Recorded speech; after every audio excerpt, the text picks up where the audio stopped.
Get your head right. Hello everyone, Ryan here, and today I'm going to be reviewing the Underachievers' new album, Renaissance. The Underachievers are a hip hop duo from Flatbush, Brooklyn in the United States, and they have been dropping excellent material over the past few years. They are certainly one of the best hip hop acts around right now, and certainly underrated as well. They have managed to garner quite a big following, but still, when hip hop gets brought up in conversation these days, underachievers are rarely ever mentioned. Which to me is just absolutely criminal because near enough every project they've released so far I've absolutely been in love with. Indigoism from 2013 was this very conscious third eye kind of album which they referenced a lot, and how they were always above other people in a sense by seeing things that not everyone else sees, which might sound a bit elitist, but they were able to showcase all the intelligence that they had through their rhymes and their incredible flows and delivery, because they are very intelligent rappers. But it was in 2015 where they were able to prove themselves as some of the greatest in the game right now, as they released their full-length studio album, Evermore, The Art of Duality. That album was easily one of the best of that year and one of the best hip hop albums of that year as well.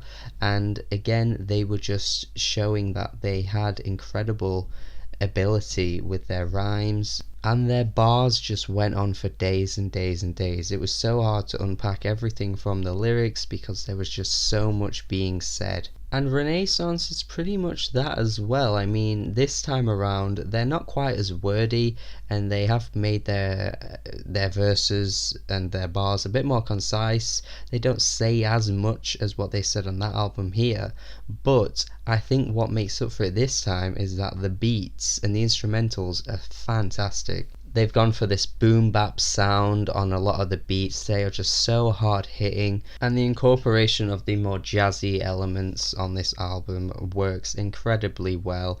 I absolutely love all the tracks which have like jazz instrumentals and feel really smooth and just nice on the ears, while they're both just going at it with their lines and just constantly rhyming, and they're just fantastic.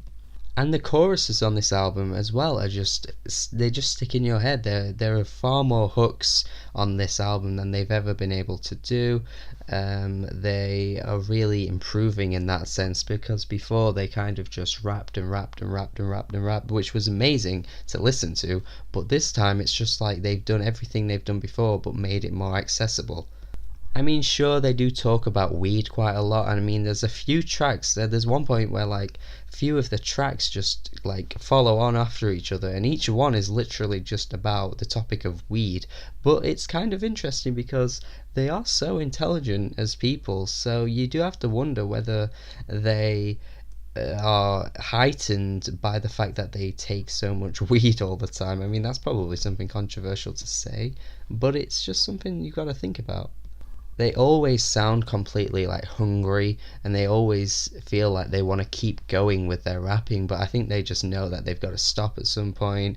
Case in point, the track Superpotent, where the song fades out right at the end, but it's kind of clear that you would expect them to just keep going once the chorus finished and just keep rapping a few more verses, because they just easily can. That's how good they are.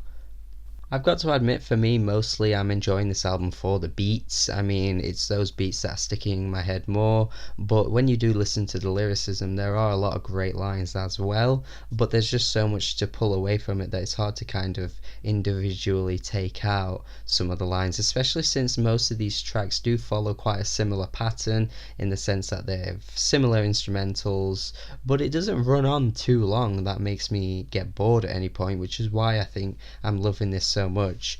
And for me, it's easily a B plus. I would recommend listening to the Underachievers at any point. You should be checking them out because they are some of the best MCs in the game right now, and just the fact that mumble rap is so popular and this is kind of like a big alternative to that trash, then that's why I would say you've got to listen to them. So make sure you do.